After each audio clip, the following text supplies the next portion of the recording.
How the fuck's it going, everyone? Back today with a sneaky midweek video to bring you plenty of new music to kind of sink your fangs into, get you through this work week, get you over hump day, whatever you need, just to fuel you to the weekend. What I'm going to be doing here is just kind of showing off a few things that I've gotten recently, a few things that I've been listening to and that I've acquired over the last few weeks, months, etc. I've picked out 5 albums I want to talk about, predominantly black metal this time, with one death metal record and indeed a second death metal record for our background listening, which I will go into in a moment.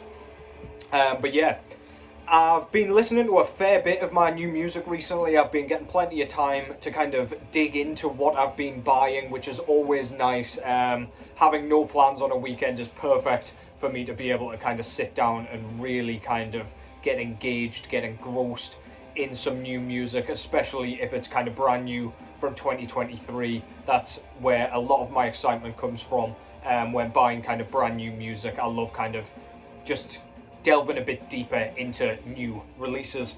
But yeah, enough of my bullshit ramblings. Let's get into it. What we've got going on in the background. This is Spheron, out of Germany, with their sophomore full-length album entitled A Clockwork Universe. I'm pretty sure I found this band and indeed this album through Infidel Amsterdam's channel fucking years and years ago.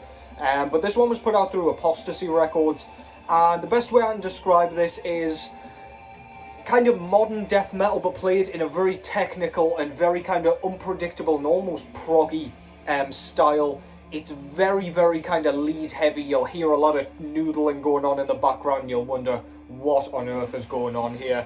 It's kind of spacey and sort of interstellar sounding. Gives a real like kind of cosmic feeling, which I really dig.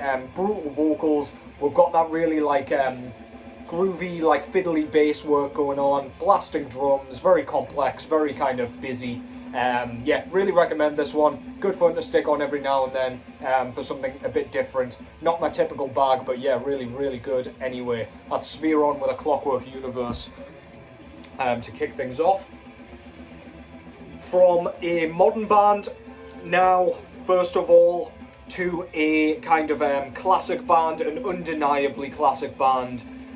This is an album I just picked up a couple of days ago, and yous all know it by now. This is Dismember, out of Stockholm, Sweden, with their debut full-length album entitled Like an Everflowing Stream. I believe this one came out in 1991 originally. I don't think it's going to tell me, but yeah, let's go with that and hope I'm correct. For those of you that somehow don't know, Dismember is a kind of early Swedish band playing the kind of HM2 kind of buzzsawing style of death metal. They began things as Carnage. They brought out Dark Recollections, their only album, and then they kind of split off. Michael Amott obviously went and did things like Arch Enemy, and didn't end up in Dismember as far as I'm aware. But the other members formed this band along with a former member of Unleashed, or maybe current, and Unanimated. But yeah, really talented bunch of musicians playing really kind of punk-fueled, kind of really kind of attitude-filled Swedish death metal, basically. This is one of those albums where they don't lean too heavily on that guitar tone, unlike a lot of bands that kind of followed this, that kind of celebrate this style, but in doing that they completely forget about songwriting and just rely on the kind of crusty, crunchy sounding Boss HM2 sound, which doesn't make a good album, I'm afraid. But yeah, this forms a perfect kind of base and foundation for the magnificent kind of melodic lead work. There's some fantastic soloing on this. The first track, Override of the Overture, has a really catchy, really memorable kind of lead lick that just sticks in your head, man. You end up whistling that for fucking days after you've heard this thing.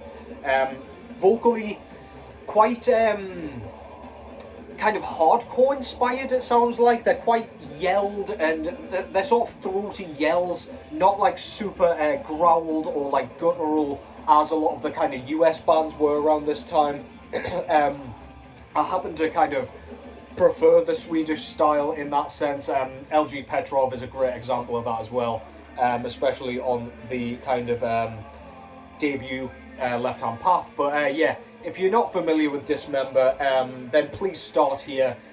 Indecent and Obscene, which came after this, in Pieces, and then fucking Massive Killing Capacity and all that shit afterwards was fantastic as well. But you really get to see some class, like, masterful Swedish death metal writing. If you like that sound, this is an absolute essential.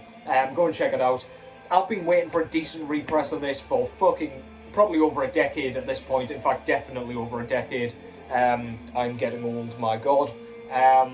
But yeah, Back on Black did a pressing of this, which was like a double with some demos or something on it. But I just wanted like a standard pressing, no frills, just an extra, just like a dedicated pressing to this album alone. And Nuclear Blast have finally delivered. Front cover there shows Dan Seagrave's just iconic artwork. We've got like a stream of lava and fire there, with some like gargoyle sort of dragons breathing some sort of enchantment into this dope looking skull. It's just a really cool kind of gnarly looking landscape. It looks like it's a photograph from the depths of hell, and I absolutely love it. Love the attention to detail in the background with the kind of stream flowing through like a valley there. Really sick. Dan Seagrave never misses, does he? Let's be honest. Love their logo. Back cover there, it's got the guys covered in blood. I absolutely love that photograph, really cool.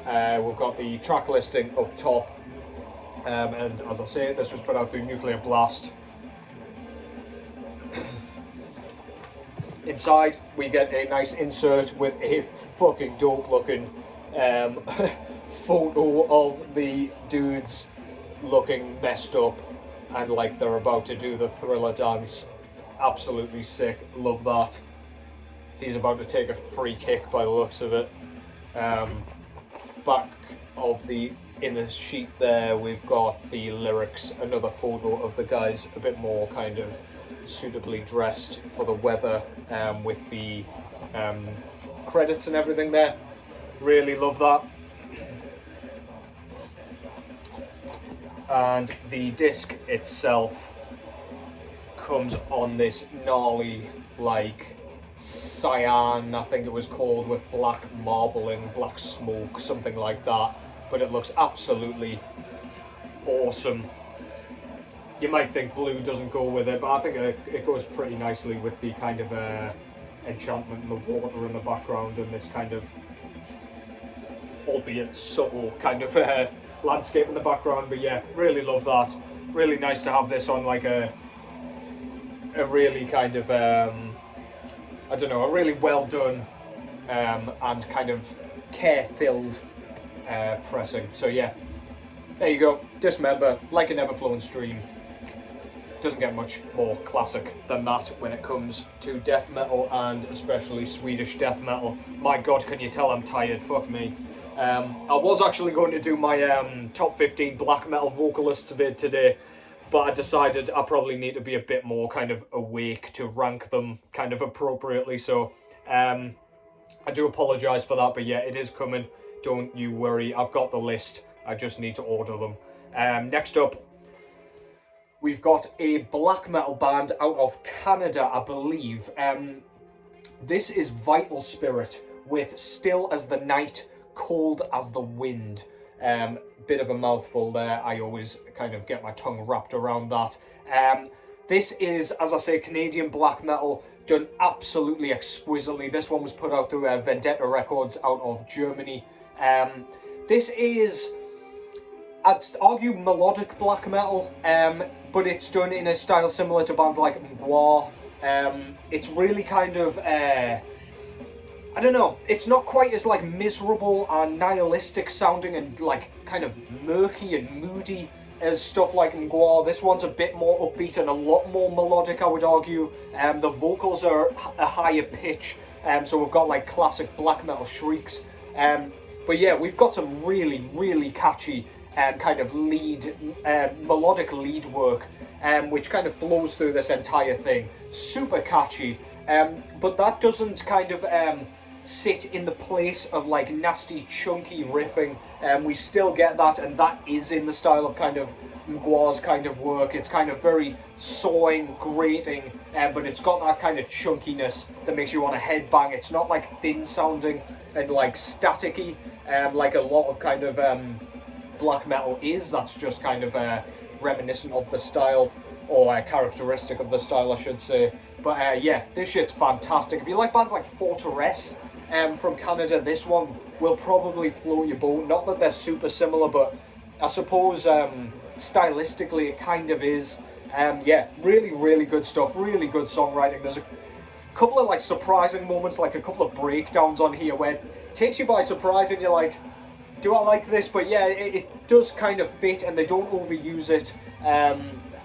Yeah, just a really kind of innovative, really well written black metal album. So yeah, go and check that out. Front cover shows like a what looks like a church or something. I don't know where it's meant to be. It almost looks like a kind of depiction of Jerusalem or something. I don't really know what it is, but it's really nicely painted. Absolutely love that shit. It's got just a bunch of people down here, a guy riding a horse in the foreground of a church, with some mountains and stuff in the background. Really cool. I love how they didn't just whack the logo on the front there. They would have ruined it with that eyesore if they had attempted it. But yeah, back over there we've got the logo up top there, another picture of some like a rock formation. We've got the track listing there, and as I say, put out through Vendetta Records.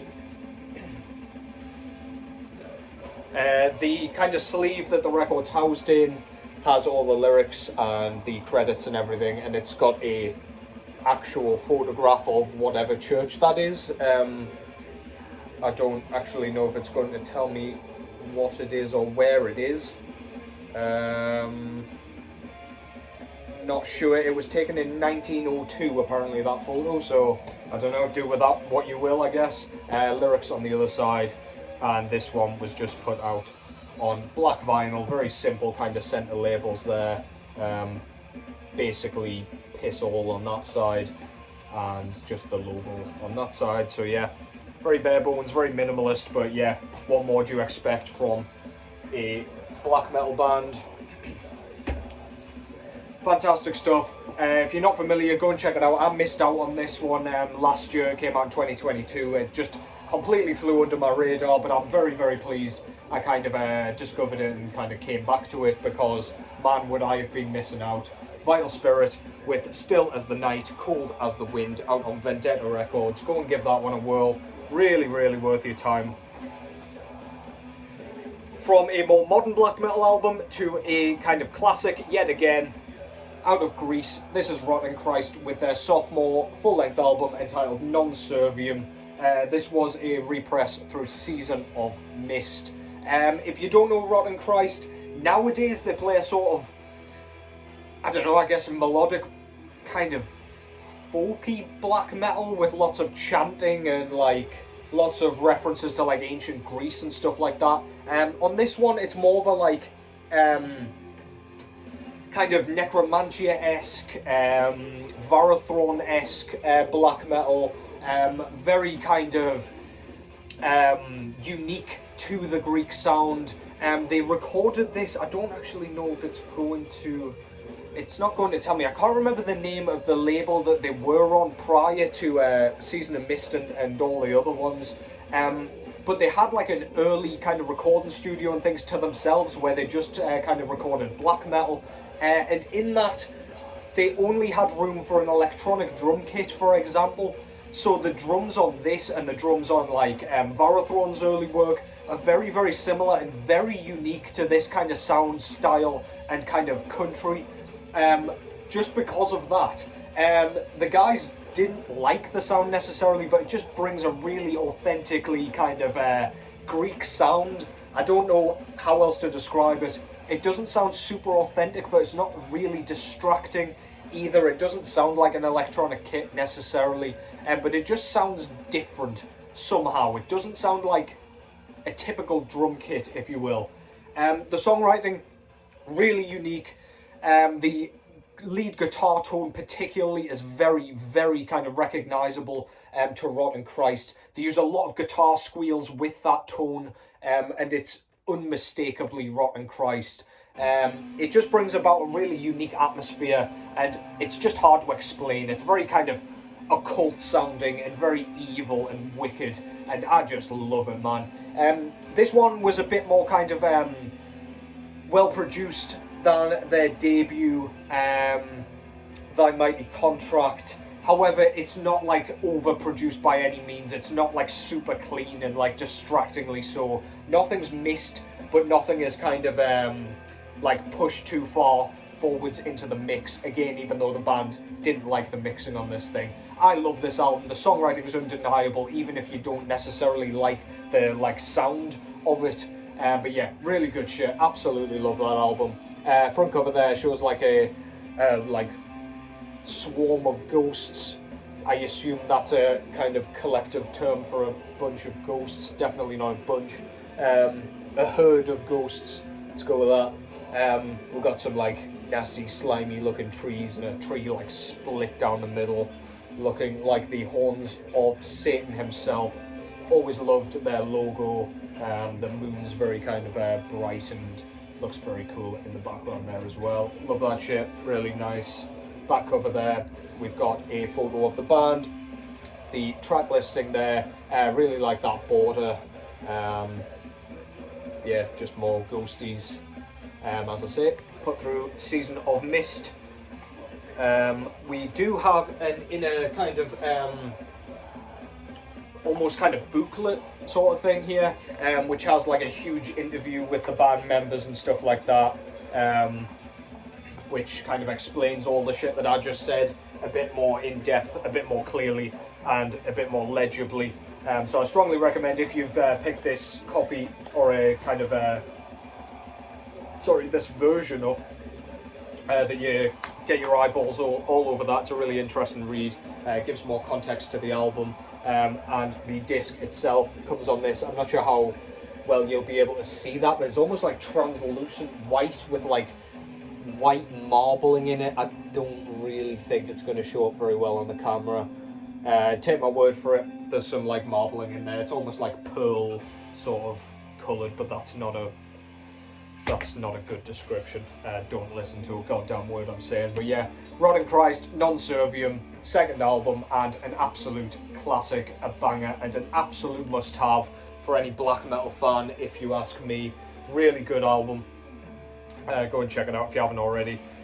I'm aware so far, you're probably aware of two of these so far, so I mean, recommendations is probably a bit of a push. I just recommend you go and fucking listen to them again. But yeah, I've got a couple more, slightly more obscure ones here for the final two albums. First up, this is Deitus out of London with their third, I think, full-length album entitled Irreversible. This one was put out through Candlelight Records. Yeah, just had to double check my nonsense there. But yeah, if you're not sure about Deitus, you've never heard of them, they play a really dark, gloomy kind of style of black metal. I've mentioned Mgwa a few times in this video, but again, Deitus play that sort of style. Very focused on atmosphere and absolute abject darkness on this one. Everything's kind of lower, kind of tuned. The sort of, they don't mind slowing things down a bit. The tempos shift between like, they're not like blistering blast beats by any means, but blast beats all the same, and then kind of mid-paced, kind of chuggy, dense riffs, very sawing again, and even the vocals are sort of lower in pitch. They're sort of like a mid-register, sort of growl, scream sort of combination. But yeah, I don't see very many people talking about this one, and I kind of see why, because they're not like reinventing the wheel or anything with this stuff, but this is really well written.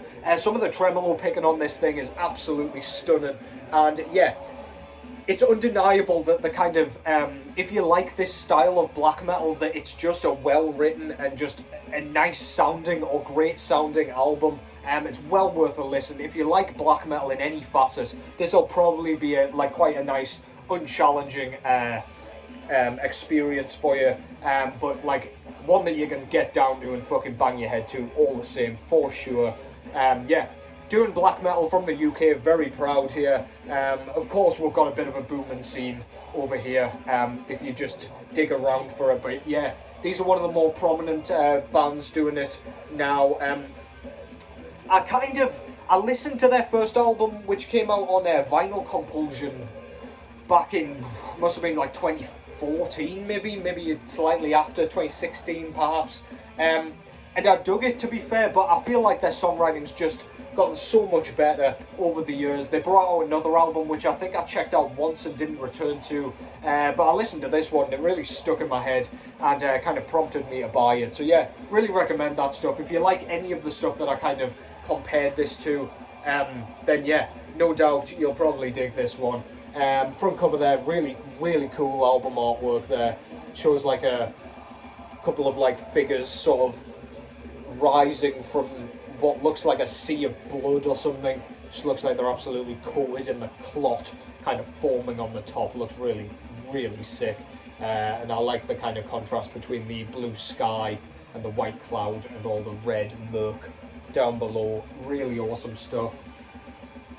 Back cover there, I've always liked the Deitus logo. We've got the track listing there, and as I say, this was put out through Candlelight Records. This one came with an insert as well. I haven't had a proper look through this, but we've got a band photo there, which looks like it should. You should need 3D glasses on for or something. We've got the credits and everything just below. All the lyrics, very nice. Love it when labels kind of include that kind of thing. Really nice kind of attention to detail. And the disc itself is this really nice kind of translucent red. It's very vibrant and goes really beautifully with that cover. Absolutely stunning stuff. Again, Candlelight knocked it out the park yet again. Although Candlelight are a kind of label that are renowned for like releasing some of the like earlier works of bands, of like classic bands and stuff like that, they really are killing it kind of quietly in the background here, whilst everyone's concentrating on God knows what other label. So yeah, go and show that some love. Go and show this band some love. They're really killing it at the minute. That's an improvement on their songwriting tenfold since the last time I kind of properly checked them out. So yeah, go and check that out. That's Irreversible by Dietus. That is Irreversible, right? Yeah. I had a blank then, thought I was saying the wrong album name for a second. Yeah, forgive me. I'm tired. Coffee. Okay. And finally, I've got an album that I thought I was going to have to be fighting for years to get, but thankfully it got another pressing, and boy does it deserve that. This is Blutschwur out of the US, I believe, with their debut full-length album entitled Those of My Blood. So yeah, this is a one-man project, but he gets help on drums, I believe. Yeah, he's got a session drummer for this one. If you're not familiar with this, this is super catchy, kind of straightforward black metal, but with raw production. It's really kind of grainy, and it takes you a couple of seconds to get your ears into. But like, if you're still struggling through like half of the first track and you can't really decipher what's going on with the like really high shrieks and the kind of staticky kind of production swamping the guitars and drums and everything, then just wait for that lead riff to come in, because there's just like a really super prideful, like catchy as hell, infectious as hell, like melodic lead riff that just, I don't know, man, just makes you want to beat on your chest plate, raise your banner and charge into battle. It's absolutely fantastic, and from that moment I guarantee you, if you weren't into it just before that riff, you will be afterwards. You will be skewering everybody on the end of your goddamn claymore. Yeah, fantastic stuff. It's got a really punky energy. I don't know if it's just the drums or what, but like, it's really gallopy at times. There's lots of kind of deep beat stuff on here. And it's just a fun time, man. I've seen quite a few people talking about this one, but not enough for my liking. This is undoubtedly going to be on my albums of the year list. Spoiler alert. If you've been keeping up with all the times I've been saying that, you can probably kind of formulate a rough sort of version of my albums of the year list so far. But regardless, this is absolutely fantastic. As I say, it sold out pretty damn quick first time round. If you see this one about, please go pick it up. You will not regret it, but you goddamn well better know that you will regret it if you do not and it goes again. Absolutely great stuff. That's Blutschwur with Those Are My Blood. Love the kind of line pencil drawn, so where it looks kind of pen drawn actually. Picture of like a knight with a claymore stood next to like a dilapidated, what looks like a church or something, with a flag kind of above. Love that art, that logo, sorry. Really cool, really kind of spiky and just dope looking. Reminds me of something, but I can't off the top of my knackered dome think of what the hell I'm thinking of, so it doesn't matter. Those Are My Blood. Really like the banner work actually. Kind of gives you an idea from the cover of what you're going to get. That screams raw black metal. This screams I'm going to want to be a knight after this. Back cover there, you've got a kind of, it looks like a sort of, I don't know, like a hierarchy of some kind, like almost a family tree with a few knight names and stuff in. Not really sure what any of this means, but yeah, really cool. On the bottom we've got like a bit of a, I don't know, not quite a poem, but some sort of writings. My brothers by my sides, as we brave the long night. This is our war, our never-ending fight, our pride, our mythology, our culture, we carry to our graves. You will not take it from us. Black metal is spiritual warfare. So there you fucking go. That is really cool. And goddamn right, sir. We've got the track listing up top here. Picture of our guy. Can't actually remember his name. Kriegsmesser. So I assume that's him.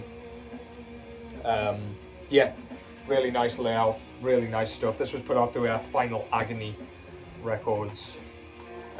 Don't think, oh yeah we do, hang on, let me dig this out. So we get a teeny tiny booklet with a knight on the front showing his magnificent tash there. And in here we've got the lyrics and everything. And it's actually a coloured booklet, which is really nice. I thought that was going to be all black and white. I haven't had a proper skim through this, but yeah, really, really cool. We've got some nice art and everything in the middle with the lyrics. Picture of the front cover again there. With, yeah, just loads of like medieval looking pictures and whatnot. Absolutely love that. Again, attention to detail. This was just put out on black vinyl. Really like that in a label there. Just a kind of knight helm, and on the other side we've got whatever crest that is, can't remember, some sort of emblem or something or other. Nice and specific. You can go and Google that and it will come up, I guarantee it. So yeah.